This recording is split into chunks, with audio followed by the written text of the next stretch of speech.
तो जय हिंद दोस्तों, कैसे हैं आप सभी लोग। स्वागत है आपका हमारे यूट्यूब चैनल में। तो जैसा कि हमने कल क्वेश्चन किए किए थे, आपके एग्ज़ाम से संबंधित क्वेश्चन थे। तो जैसा कि मैंने कल कहा था कि मैं इस क्वेश्चन को कल कराऊंगा, तो आज मैं इस क्वेश्चन को लेकर आया हूं। और जितने भी क्वेश्चन रह गए थे वो मैं क्वेश्चन आज करा देता हूं। तो तो मैंने टाइप 1 के क्वेश्चन करा दिए हैं और टाइप 2 के क्वेश्चन शुरुआत हो चुकी है। तो चलिए हम शुरुआत करते हैं। तो ये टाइप 2 के क्वेश्चन हैं, ठीक है। तो चलिए हम शुरुआत करते हैं। और मैंने PDF टेलीग्राम चैनल में डाल दिए, आप जाकर अभी देख सकते हैं। तो चलिए क्वेश्चन नंबर 6। यदि 4 व्यक्तियों एक्स वाई जेड और डब्ल्यू की कुल आय 875 है, यदि एक्स और वाई की आय अनुपात 1:2 है, वाई और जेड की आय अनुपात 3:1 है तथा जेड और डब्ल्यू की आय का अनुपात 2:3 है, तो जेड की आय कितनी होगी। तो देखिए क्वेश्चन इंपॉर्टेंट क्वेश्चन है, ठीक है। तो चलिए हम शुरुआत करते हैं।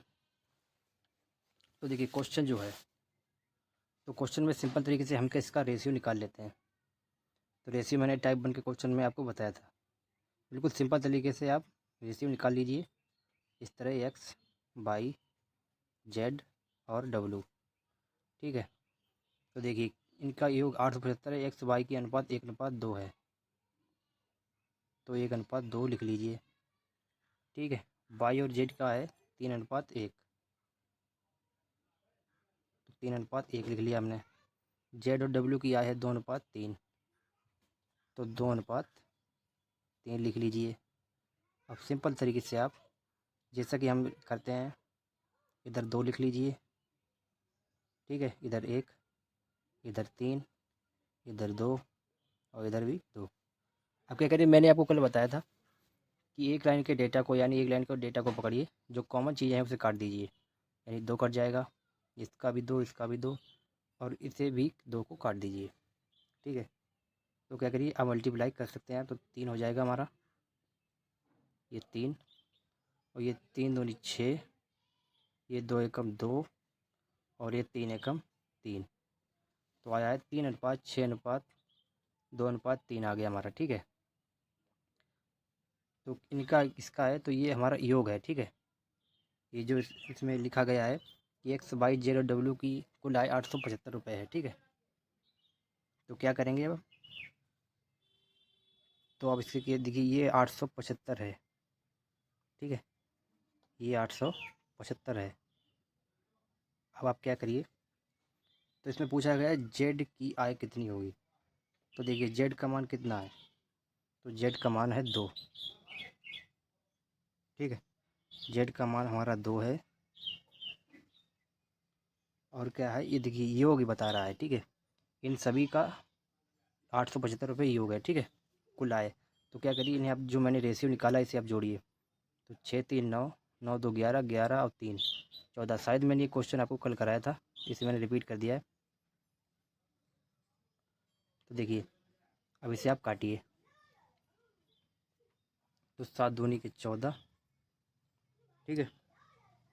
और 7 से काटिए आप 125 बार में, ठीक है। तो आंसर आ गया 125। ऑप्शन नंबर बी आंसर सही है। तो क्वेश्चन आपको समझ में आ गया है। चलिए अगला क्वेश्चन। हाँ, तो क्वेश्चन ये था, ठीक है। शायद कल वाला क्वेश्चन यही था। तो चलिए हम बता देते हैं आपको ये क्वेश्चन कितना बड़ा। देखिए ये क्वेश्चन भी इंपॉर्टेंट क्वेश्चन है। इसी प्रकार से आपके एग्जाम में क्वेश्चन पूछा जाता है।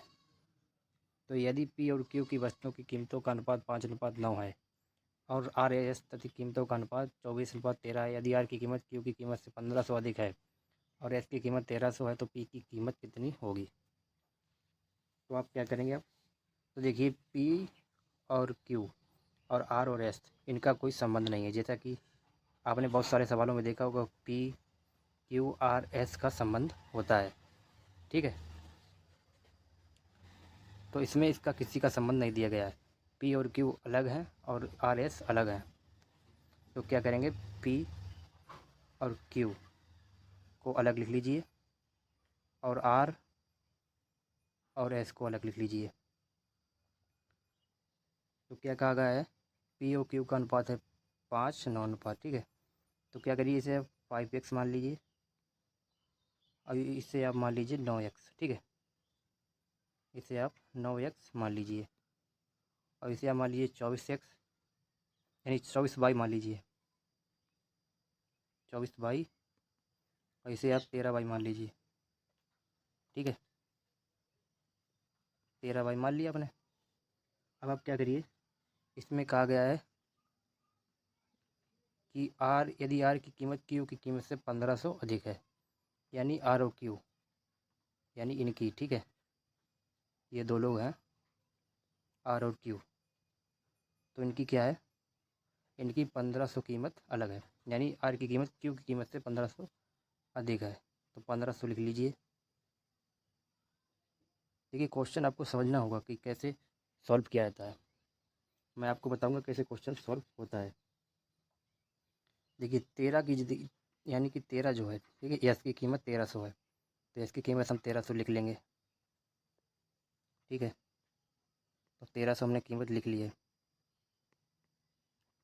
1300 कीमत हो गई। तो अब क्या कहा गया है, तो पी की कीमत कितनी होगी, तो पी की कीमत देखिए 13 यानी 1300 हो गया, तो 24 का बाई हो जाएगा, यानी कि 2400। ठीक है, तो 24 का हो जाएगा 2400,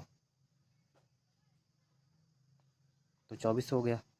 ठीक है, मान सकते हैं ना हम। और क्या है, और इस क्वेश्चन में लिखा है तो पी का मान, तो पी की कीमत कितनी होगी, तो आप क्या करिए, जब 13 का 1300 और 24 का 2400 हो गया, ठीक है, तो आप करिए इन दोनों में से दोनों को घटा दीजिए, तो कितना आ जाएगा, 900 आ जाएगा। ठीक है, तो कितना 9x का हमारा कितना मान हो जाएगा, 900। ठीक है, तो 900 हो गया, तो पी का मान हो जाएगा हमारा 500। ठीक है, क्वेश्चन आपको समझ, इसी प्रकार के क्वेश्चन आपके एग्जाम में पूछा जाता है। ठीक है, 13 का 1300 हो गया, 24 का 2400, क्यू आर इसका 1500 था, तो 9x का 900 हो गया, 5x का 500 हो गया, तो ऑप्शन नंबर डी आंसर सही हो जाएगा हमारा। ठीक है, चलिए अगला क्वेश्चन। हाँ, तो क्वेश्चन नंबर हमारा, तो क्वेश्चन नंबर 8, क्वेश्चन नंबर 8 बहुत ही बढ़िया क्वेश्चन है। ए और बी की आय 1:2 है, बी और सी की आय 3:2 है। यदि ए की आय 1/3 उसकी आधी से 44 से कम है, तो बी की कुल आय कितनी होगी। तो एक काम करिए, सिंपल तरीके रेशियो निकाल लीजिए आप। तो ए, बी और सी, ठीक है, तो 1:2 ये ए बी का हो जाएगा, तो ये ए बी का हो जाएगा हमारा, और बी सी का हो जाएगा 3:2, तो बी सी का हो जाएगा 3:2। अब क्या करिए, आप जोड़िए से, तो हो जाएगा, इस तरह कर लीजिए, ये हमारा 4 हो जाएगा, ये 6 हो जाएगा, तो ये 3 हो जाएगा, निकल कर आ गया हमारा रेशियो।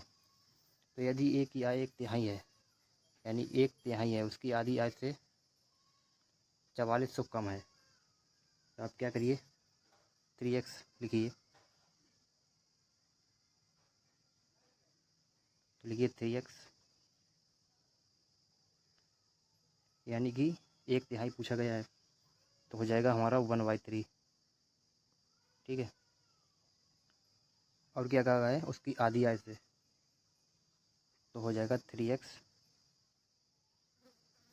गुणा उसकी आधी, यानी 1/2 हो जाएगा, और कितना है, माइनस का 4400, कम पूछा है तो माइनस आ जाएगा। ठीक है, 4400 कम है। अभी आप करिए, क्या करिए, इसे काटिए, तो 3 से देखो, 3 से 3 ख़त्म हो जाएगा, बचेगा हमारा x। ठीक है, x माइनस 3x, इसमें अब इस क्या करिए, x को इधर लाइए इसमें। ठीक है, तो इसके आएगा तो हमारा क्या हो जाएगा, तो 2 आ जाएगा, माइनस का 4400। ठीक है, अब आप इसे ऊपर ले जाइए और उसे काटिए, तो हो जाएगा हमारा x माइनस 2। अब आप क्या करिए, माइनस का 4400। ठीक है, 44 हो गया। अब इस क्या करिए, एक्स तो खत्म ही हो जाएगा, तो एक्स हमारा 4400 आ जाएगा। तो एक काम करिए, आप 2 को उधर ले जाइए और मल्टीप्लाई कर दीजिए, तो कितना हो जाएगा, तो 5200 हमारा आंसर आ जाएगा। ठीक है, तो आंसर होगा हमारा 52,800। ठीक है, तो ये हमारा सही आंसर होगा। तो कौन सा ऑप्शन है, तो ऑप्शन नंबर बी आंसर होगा हमारा। ठीक है, तो इस प्रकार से क्वेश्चन आप सोल्व करेंगे। तो मैंने आपको धीरे धीरे बिल्कुल बताया। तो ठीक है, तो ये आपके क्वेश्चन थे। तो चलिए अगला क्वेश्चन। तो अगला क्वेश्चन है हमारा, को देखिए क्वेश्चन नंबर शानदार क्वेश्चन है। 2310 की कुल राशि को एक्स वाई जेड के इस पर बांटा गया है। वाई जेड के हिस्से का अनुपात 3/5, जेड एक्स का 4/9 और के एक्स वाई जेड की राशि कितना अंतर कितना है। तो देखिए सिंपल तरीके से आप देखिए लिखने का ऐसे आप तरीका देखिए। यहाँ पर 2310 की कुल राशि है, एक्स वाई जेड के बीच में बांटी गई है। ठीक है, तथा जेड और एक्स हिस्से का अनुपात 4/9 है। तो आप इसे किस तरह लिखेंगे, देखिए इसे आप लिखेंगे एक्स, क्योंकि इस क्वेश्चन को आपको समझना होगा, और ये वाई, इस तरह आप लिखेंगे। ठीक है, क्योंकि इसमें देखिए क्या लिखा गया है। अगर हम सही तरह से लिखेंगे तो हमारा जो ये अनुपात है वो सही से लिखने सेट नहीं होगा। तो जेड एक्स आ गया। ठीक है, तो आप अनुपात रखिए तो कितना हो जाएगा, तो जेड एक्स का अनुपात हो जाएगा हमारा, तो वाई और जेड का अनुपात देखिए कितना होगा, 3 और 5, और जेड एक्स का होगा 4 और 9। तो 5 कर दीजिए, इधर 4, तो 9 बना के 45, तो ये 5 को 20, 4 तिहाई के 12। ठीक है, तो क्या है, इनके ऊपर राशि जो है 2310 है, जो कि इनके बीच विभाजित की गई है। 2310 है। अब आप क्या करिए, इन सभी को जोड़ दीजिए तो कितना हो जाएगा, 77 हो जाएगा। और इन क्या पूछा गया है, एक्स और जेड के मिली इनका अंतर है, यानी एक्स और जेड ये दोनों इनका तो अंतर कितना है, 25 का। अब आप इसे काटिए, तो काटेंगे हम तो हो जाएगा हमारा 30। ठीक है, आप इसे मल्टीप्लाई करिए तो कितना आएगा, 750। ठीक है, तो अंतर कितना आया एक्स वाई जेड का, 750। तो कितना